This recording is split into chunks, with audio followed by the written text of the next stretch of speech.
Well, welcome everyone. We're glad to have you with us for another episode of Speak Up Virginia. And if you're noticing, we got a little bit different setup. Yes, we are at the Social Conservative Policy Conference 2026. And we had a wonderful opportunity to talk to Dr. Brad Wilcox. Thank you for joining us. Thanks, Candi.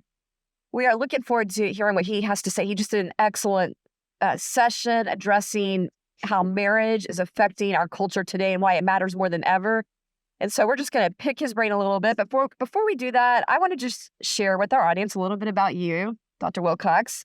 So you are a professor of sociology at UVA. Right. So glad you were there. Sporting the orange tie today. Yeah, I see you're representing. The colors here. Very good. good. Yeah. So. And you direct the National Marriage Institute or Project, National Marriage Project. Right. And I'm going to ask you in a minute to tell us a little bit about that. But Sure. You have your PhD from Princeton University, had research fellowships at Princeton and Yale, and you have a book, Get Married, Why Americans Must Defy Elites, Forge Strong Families, and Save Civilization. I mean, that kind of covers it all. Right. Yeah. It's a good subtitle.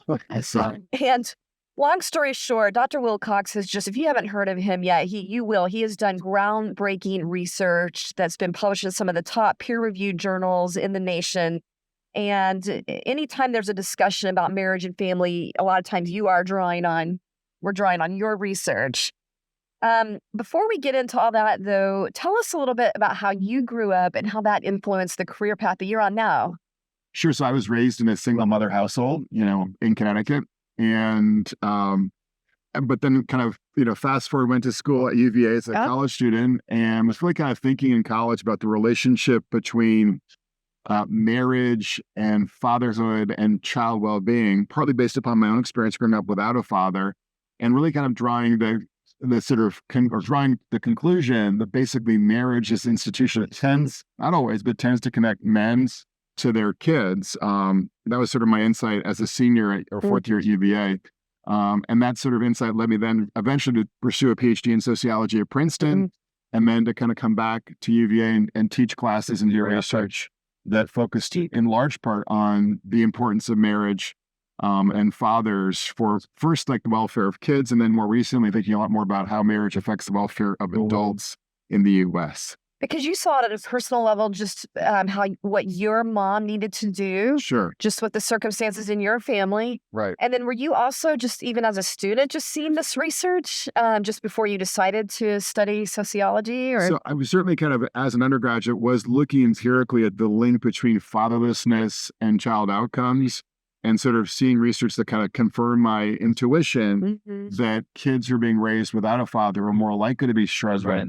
And, in my book, I talk about kind of a dramatic example where I was at summer camp in Connecticut and I was like 6 years old and I threw my lunchbox across the entire dining room. Thankfully, I didn't hit anyone, but I was just kind of like, I was an upset, frustrated kid, kind of keenly aware in my own inchoate way of like the absence in my own life, not having a dad in my own life. So that experience then led me as a college student to be thinking more, in a more intellectual, more academic way about, how much fathers matter for kids. And then later, how much marriage is kind of that institution that helps connect, men to their children, generally speaking. So you're not going to pick up your cell phone and throw it across the table right now or anything like that? No, I'm trying to contain myself today. So, yeah. Okay. He's had the stabilizing influence of a wife. Yeah. Yes. And my wife would, she'd be upset with me if I did that. So. We hear women civilize men. Yes. I do want to also give you a chance to just explain a little bit about the projects that you're working on, the National Marriage Project, and apparently there's a newer one, the Get Married initiative. Right. So basically, the National Marriage Project at UVA is really dedicated right now to doing two things. One is to hosting a wide range of events at UVA that are designed to put a spotlight on, important family topics. We had, for instance, this spring, a number of scholars and public intellectuals coming to talk about the impact of a variety of trends on young men and boys. What we're seeing both at UVA, unfortunately, and just more broadly in the culture and in the state, is that our boys and young men are often floundering when it comes to school, when it comes to work, and when it comes to relationships. So we're trying to understand that issue is kind of one of our signature events at the National Marriage Project this past spring. And we're also sponsoring some new research. We've got a postdoc doing work on the growing importance of marriage in America for adults. and also the impact too of different divorce laws in states across the U.S. So that's more academic research that the NMP is sponsoring. Then I'm also affiliated with the Institute for Family Studies, which is based in Charlottesville, and IFS does a lot of kind of more public education research focusing on the impact of marriage on kids and adults. Also kind of looking at the fertility issue in America, and finally looking at the impact of technology on kids and families. And so IFS is sort of focusing on those three issues, doing a lot of public education and research around marriage, fertility, and tech, big tech in our families. So that's IFS, and that's a separate thing. Thank you. Yeah. Well, there were some interesting statistics shared in this last session that you were part of. Will you share some of those statistics about the later age people are getting married and the fertility rate?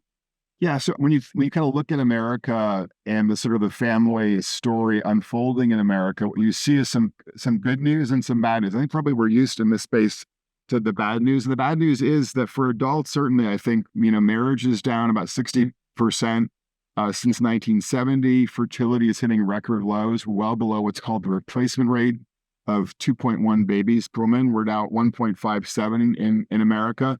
And certainly marriage and fertility are down in Virginia as well. So that's sort of the bad news. It's bad news because adults are more likely to be flourishing when they're married with kids.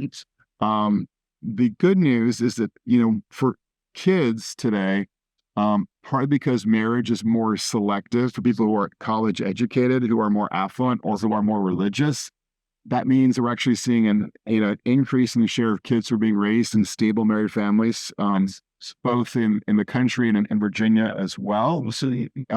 Divorce is down, non-marital childbearing has leveled off. And so from a more kid-centric perspective, there is some good news we can't lose sight of.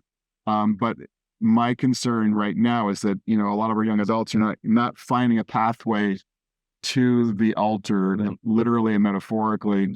And then also we're just sort of seeing childlessness rising as well. So in particular, my colleague Lyman Stone is projecting that about 1 in 4 young adults today will never have kids. And that's going to be a record level of childlessness playing out for young adults today. And then about 1 in 3 young adults will never get married. And that's also going to be a record trend. And so that's sort of the more on the bad news side of the story. And I just feel like I want to pause here and appreciate the work you guys did on the Family Structure Index too. You guys have been very involved. It literally looks at state by state things like the fertility and the marriage and all of that, and that has been super helpful just for us to get our bearings in Virginia of, okay, where are we, where we need to go. And I was appreciative that it wasn't just about marriage and divorce, that it was about fertility, because obviously that is a huge issue. So anyway, just a plug there for the Family Structure Index. No, the FSI is a new effort to kind of just understand what are some key indicators across the states and what's rising, what's falling. One thing we see too in that work is just that I think there's this idea on the left that you just kind of basically sort of spend money on families and that families will improve as a consequence of it. And I'm all for kind of sort of targeted family policies, but what we have seen in our work at IFS is there's been kind of basically a migration unfolding where a lot of more families are moving out of blue states into red states, even blue states that have avowedly pro-family policies related to things like a child tax credit or free school lunch or paid parental leave. And so it's just kind of underlining if there are policies that actually are bringing people into red states, policies related to sort of the cost of housing, the success of job growth, in the economy, taxes that families are paying. And then I would also add too, the presence or absence of school choice. So people are kind of showing with their feet yep. that oftentimes red state policies are more attractive to them than a lot of what are seen to be, pro-family policies that are being passed in blue states. I'd be curious what your take is on, in Ohio, they just passed a bill to teach kids about the success sequence, and maybe we need to outline what that is. But I thought that was very interesting, and I would love to see something like that in Virginia, where we're teaching kids that marriage is a fundamental part of really how you stay out of poverty. Yeah, so the success sequence, for those who don't kind of know, is basically this idea that if you get at least a high school degree, you work full-time in your 20s, and then you get married before having any children, your odds of being poor are just 3% as you head into your late 20s and 30s. And your odds of being in the middle class or higher are 86%. So it's a way of kind of reminding all of us and then telling our kids and young adults that there are 3 steps you can take that really dramatically increase your odds of living the American dream financially. And those are related to education, work, and marriage. And I think for most, folks across the spectrum, the points about education and work, Victoria, are not that controversial. Really, the big, I think, debate is often about, well, does marriage really matter? And so there's one advocate here, a progressive advocate here in DC, who would sort of say that, in looking at the success sequence, that work does all the work. He would say it's really about full-time work. If you're working full-time in the households, someone's doing that, then you're going to be avoiding poverty. But I think what that critique doesn't acknowledge is that what we see is that married parent families are much more likely to have, number one, a full-time work. Stable job. It's easier to have at least one parent in the workforce when you have those 2 parents in the picture. And they're also much less likely, if they're stably married, to be avoiding a lot of the costs that tend to flow to folks who are getting divorced or having kids outside of marriage. I mean, it's super expensive in terms of attorney's fees, court issues, et cetera, when you're experiencing family instability. When if you're not getting married in the first place, obviously you're less likely to be having both parents in the household pooling their income and making it easier. So we see in our research at IFS that young adults who are putting marriage before the baby carriage have about 60% less likely to be poor, even controlling for factors like race, education, even labor force status. So there's just something about marriage per se that tends to lift young adults up and out of poverty and into the middle class. So that's why we're in favor of teaching, middle schoolers, high schoolers the success sequence, and why we'd also like to see actually PSAs being rolled out too. I mean, that's a great idea. Yeah, we've worked with Ohio on the success sequence legislation that just passed, and just being part of the public the service process. announcements. Yeah. So that's what we'd like to see. I was really struck by them saying that we are now at average age of marriage 30, which, just a couple of decades ago, it was 2021. So it was around early 20s, back in the 1970s, early 70s. And now it's around 29 for women and 30 for men, the median age of first marriage. So a huge increase. So there's this idea that we've moved to like a capstone model of marriage. Yeah. Get all your ducks in a row before you put a ring on it. And this is different from the more older cornerstone model where you would kind of move into young adulthood in your early 20s, getting married and sort of establishing a life together, including a financial life together as a couple and then as a family. So, I think you can make a case for both models, but I think the danger now is that we're kind of moving in the direction of sort of starting in your 30s when it comes to marriage. And that's problematic for a couple of reasons. Fertility rate, right? One of which is just you're narrowing your fertility window in ways that make it harder to have the kids you want to have. And most women today want to have, at least 2 kids. So if they're pushing marriage back into the 30s, it's just making it harder for them to kind of realize their own goals about family formation. But the other piece too, I think, is that we do see the 20-somethings who are getting married in their mid-20s, roughly, speaking, are more likely to be happy. They're less likely to be anxious and depressed. So I think our culture hasn't done a good enough job of telling young adults that if you find a good person, in your early 20s, there's no reason to wait before you think about moving to marriage. On the panel, you also mentioned deaths of despair are reduced when people are married. I thought that was it makes sense, but I just hadn't heard that. So one thing that IFS is doing is releasing a report in September, sort of thinking about Jefferson's phrase, from the Declaration, and then we're celebrating the sort of 250th anniversary of the Declaration. And Jefferson was, of course, the primary author. My university's founder. I was going to say. So, and he talked about life, liberty, and the pursuit of happiness. And in this new report, we're underlining some ways with regards to deaths of despair, home ownership, sort of like an expression of economic liberty, and then reports of happiness in America, that marriage is one of, if not the most powerful predictor of things like deaths of despair and the pursuit of happiness. And so we've seen in really the last, I would say, 45 years, a dramatic increase in deaths of despair across America. These are deaths related to suicide, alcohol overdoses, and drug overdoses, especially drug overdoses. And in our work at IFS, we're showing that both kind of marriage and education are the 2 most powerful predictors of deaths of despair. And in fact, the predictive power of marriage is growing when it comes to protecting adults, particularly working class men, from ending up, that kind of statistic. We're also showing too that when it comes to home ownership, that marriage is, besides the issue of household pricing, is the best predictor of home ownership, even more so than income. A big surprise to us. And then on happiness too, that happiness is increasingly tied to real marital status. And so I've been talking for a very long time now about the importance of marriage. But the interesting thing I think today for young adults, and I tell this to my UVA students, is just to understand and appreciate, it's not just that marriage matters for you guys like it did for us and our generation. It's that it matters more than ever. And that's because we're living in a digital age where people are distracted by their devices, where people are less connected to other forms of community, whether it's religious or secular, and where there are fewer common norms that are kind of guiding our lives. So it's in this newer context that having the benefit of a spouse to come home to, or to be with, becomes that much more salient in predicting things like happiness and mortality as well. And so our view is that, we can do, I think, a better job of telling young adults, again, that marriage should be a big part of your kind of your calculus as you move into your 20s, looking for a spouse. Well, speaking of that, I mean, culture is telling them the exact opposite. And it's interesting because if you really care about young adults, you care about actual people and pursuit of happiness and long life.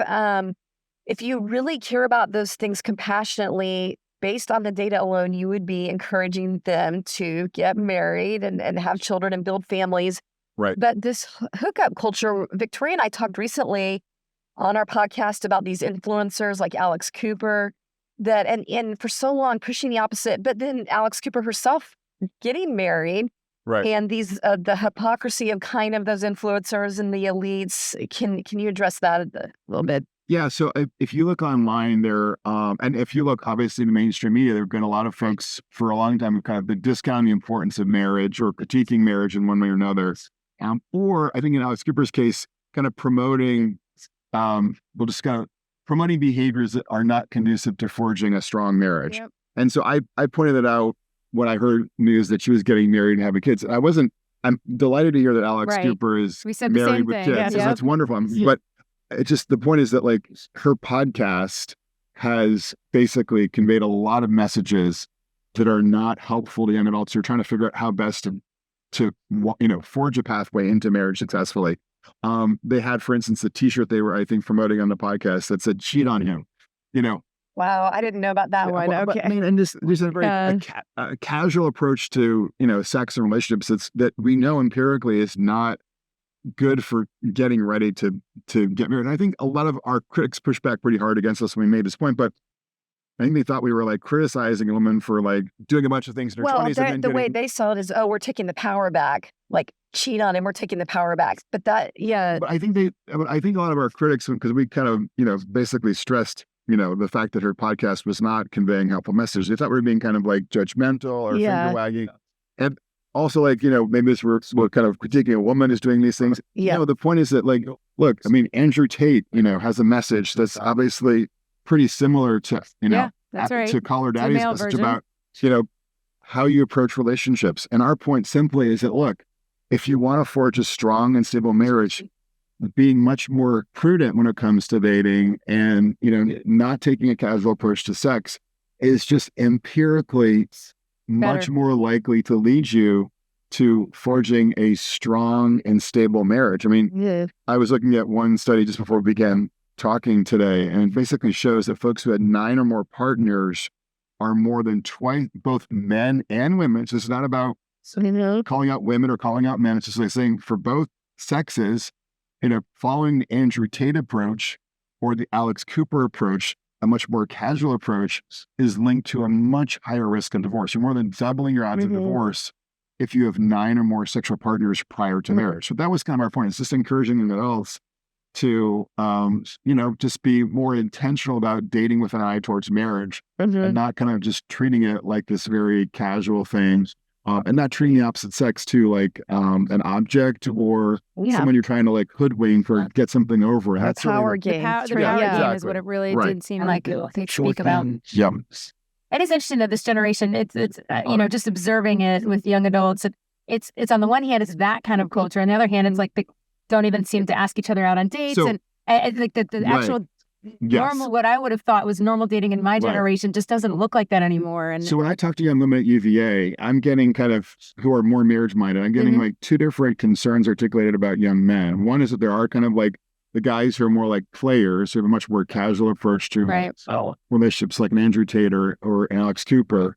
And that's sort of been like, we've had that kind of like, that hookup culture that's been around for a long time, since when I was a UVA undergraduate. But the newer concern, which is a different concern, is that they're also meeting guys who are just not kind of like flourishing, not measuring up. They don't seem to be doing all that well in school, at UVA even. They're not very confident in how they project, themselves when it comes to relationships. They're not really kind of, basically making their mark on the world. They're kind of often passive and all that stuff. So I think that's a different, I talk about the male malaise with respect. So I think this is a different concern. It's a newer concern. And it's driven in part by the ways in which people are spending, including young men and boys, too much time on the phones and gaming. And they're not developing the social skills, the hobbies, the interests that would make them better young men and more attractive boyfriends and husbands. And also as a society, we don't reward men taking the initiative, right? That's right. I also would say, so I think our schools have failed our boys. There's just no question that a lot of our schools are way too geared to sort of how girls learn rather than how boys learn. And you can see that when look at like middle school awards, and my kids' schools tend to go to girls way more than boys.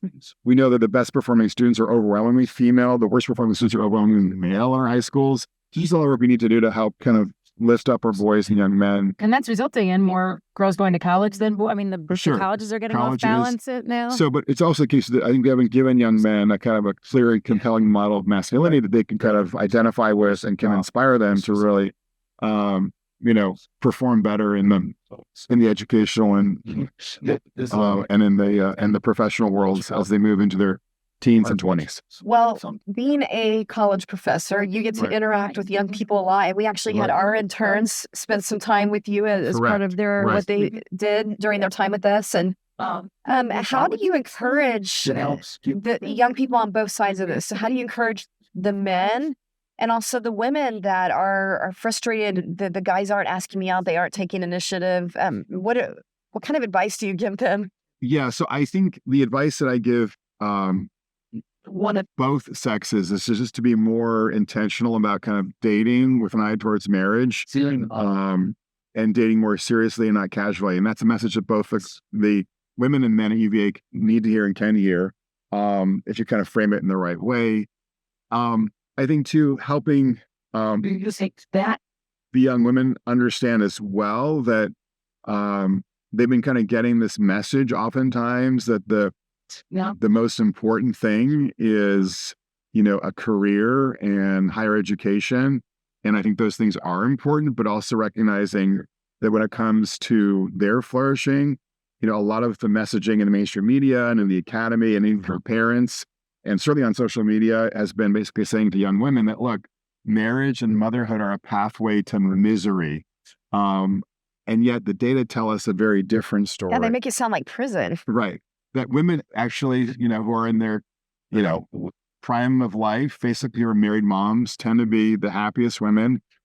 They tend also to be the women who are the least lonely and the ones who are reporting the most meaning in their lives. And so just to kind of tell my female students who've been getting these negative messages about family, that they're actually not true for at least most women who are married, with kids. And then for the guys, that just to encourage them to realize they've really got to develop their capacities, their agency as young men. They've got to be figuring out how to be, more social, more confident, to be more attentive to their studies, and to be thinking more about kind of what their professional life, holds for them. Because it's still the case that women across the spectrum, left, right, religious, secular, are looking for guys who've got something going for them, including something professionally as well. And so just encouraging the guys to recognize the importance of, meeting some key markers of personal growth and success that would make them, I think, feel a greater sense of self-worth but also to be more attracted to as boyfriends and as husbands. Okay, but I got to ask you, Dr. Wilcox. All right, so I feel like as we're trying to encourage younger people, we are up against the Alex Coopers, Andrew Tates. They look all hip. They're very compelling on social. How are we going to approach this without just, sounding like old fogey lecturers at this point?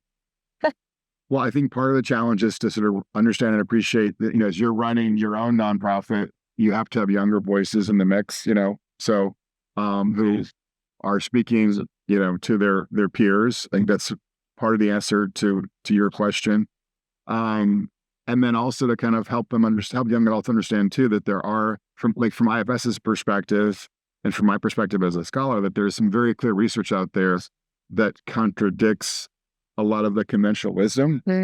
And to, not only kind of like talk about the facts, but to help them understand too, like, this is not something that they don't even need to rely on just me, for instance, to hear this stuff.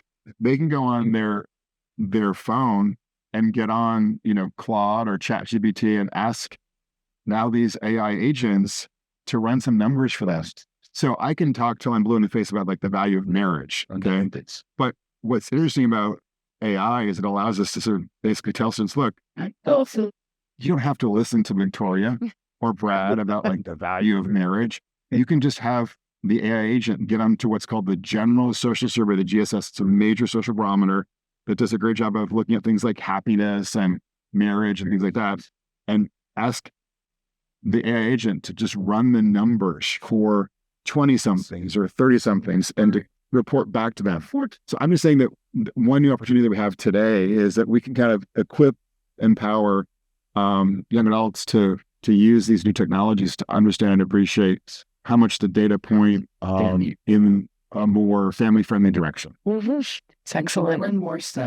Sometimes I find with younger people, because we live in such an emotional, story-driven culture, that sometimes I have to remind them that, some of what you're hearing, some of what the anecdotes that are coming into your life through social media, they aren't the norm. They're the isolated extreme story. So sometimes I just remind them, that is an experience. They'll bring forward somebody's, whatever, and I just remind them, but that's actually not the, and that gets like kind of directing them to the wider picture, because our algorithms are feeding us what we want to hear, and they're feeding. It's very, and so sometimes you have to kind of remind people, like, to your point, go and get the wider research and judge off of that.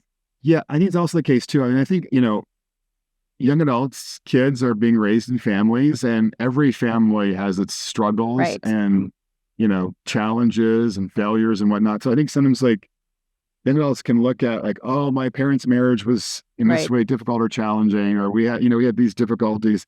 And I think what they don't know is like, what is the alternative, right? And so what we're seeing and this is a little bit of a downer, but it's true, right? So we're looking at happiness trends in the GSS, this major social barometer. And so we are seeing, for instance, among married prime-aged adults, that happiness is coming down a bit, especially since the rise of these devices since 2015. Okay. So that's happening. Okay. So, and you can imagine that like tracks onto like maybe experiences that kids have had or young adults have had with their own families, like stresses and strains, whatever. Okay. But let's look at the trends then in happiness for unmarried adults. Okay. So it's like married adults trending down a little bit like this when it comes to happiness, whereas unmarried adults are down here and they're trending even more markedly down. So what I'm saying is we're seeing a growing gap in happiness between the marrieds, who are a little bit less happy today, and the unmarrieds, who are kind of really falling dramatically. So the point I'm making is that I think a lot of our kids and young adults don't understand and appreciate that, look, yes, marriage is hard, family life is hard, of course. It's not, kind of like rose-colored glasses about it, but let's be real about how much harder it is to move through life without the benefit of a spouse, without the benefit of children, without the benefit of like, taking your kids to a soccer game, watching your kids play, piano at a school concert, or if you're religious, taking your kids to church or to synagogue.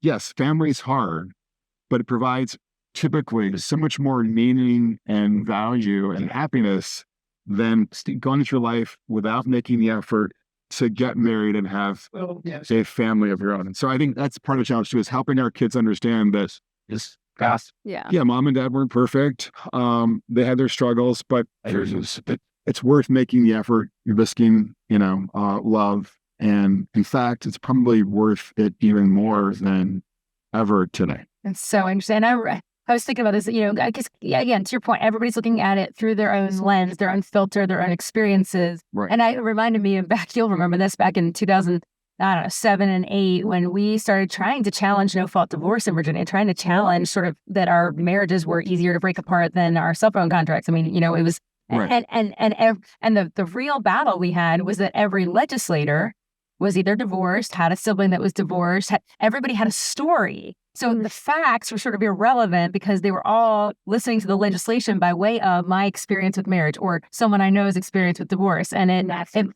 sometimes we have to get kind of outside of our own box to actually know what is truly best or good, on the whole. Yeah, that's right. And that's a great example. And I think just understanding, appreciating too, that when the legal context changes for marriage, it tends to sort of shift people's expectations and their investments in marriage. And so it's just a subtle but hard point to make, which is that, so there was an economist at MIT, for instance, who was looking at the rollout of no-fault divorce. And what he found in his work is that the states that first rolled out no-fault divorce had kids who ended up, doing markedly worse compared to other states in the 70s who hadn't rolled out no-fault divorce yet. Wow. So just kind of show that there's an ecological story here that when you kind of broadly weaken the power of marriage to govern and guide family life, there are unintended consequences. And this MIT research by John Gruber actually was Obamacare's one of his primary projects. He's not a conservative. He just showed in his research at MIT that, look, when you change the nature and character of marriage in the direction of making it less of a commitment, there are some negative consequences. In this case, that felt pretty hard on kids across America.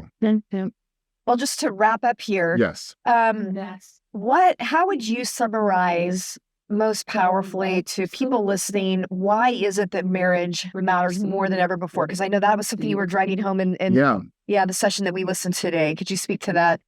So it's this idea that, when we were coming up, when dinosaurs roamed the earth. Seriously, when we were coming up, the fact of the matter is that we're, churches, Boy Scout groups, soccer leagues to some extent, a lot of the other associational features of American life were stronger. And so if you weren't married, didn't have kids, there were easier opportunities for you to plug into your community. So people were more neighborly as well. We just know that it was sort of easier to find friends, be connected to your neighbors, be involved in a church or in some other community organization if you're religious, 30, 40, 50 years ago. Sure. Today, unfortunately, I think in part because of these devices, American communities are weaker, they're more fragile, they're less powerful. And so that just means that having the benefit of someone to come home to after work or to be with on the weekends in terms of a spouse, and then I would say also having kids that help sort of basically act as little ambassadors that bring you into like a soccer league or, a school activity or a church community. These things become more important in an age that's been affected profoundly negatively by the digital revolution. We're just much more isolated. We're much more alone. We're much more at sea today. And so it's in this newer context that we're living in that having the benefit of a spouse and kids gives our lives more meaning, direction, purpose. And I mean, what I think of is just my in-laws and my kids sort of sitting on the sofa on Sunday afternoons watching Hallmark movies, and just even physical touch. We've seen a decline in physical touch. And so if you have the benefit of kin today, I think you're just way more likely to even benefit from something like, two generations watching the Hallmark movie on a Sunday afternoon together. And if you're not getting married, not having kids, all that stuff just is not accessible to you. So that's why I think that today it's the case that family matters more than ever for the welfare of the rising generation. Is there anything practical the church can do to try to revitalize that? Because you talked about not having those community connections. Is there anything? So I think a lot of it's just sort of like doing more, for like church youth groups, having more fun activities, more religious activities, but also more service activities that just sort of throw our youth together. That sort of they're experiencing all these opportunities to develop stronger social skills and begin to sort of like think about romance, love, and then marriage. But then also doing more preaching and teaching around marriage and family, both from the pulpit, but also from, youth group leaders doing more of that. And then providing more fun and serious opportunities for couples who are married in churches to go to like a date night on a Friday night at your local church, but also to do more when it comes to like retreats for couples. Both those who are doing well enough, but also especially those who are struggling. So kind of like do more of like a sort of a wraparound marriage and family ministry. Yeah. And if you're a small church, you might want to partner with other churches in your community to kind of. That's a great idea.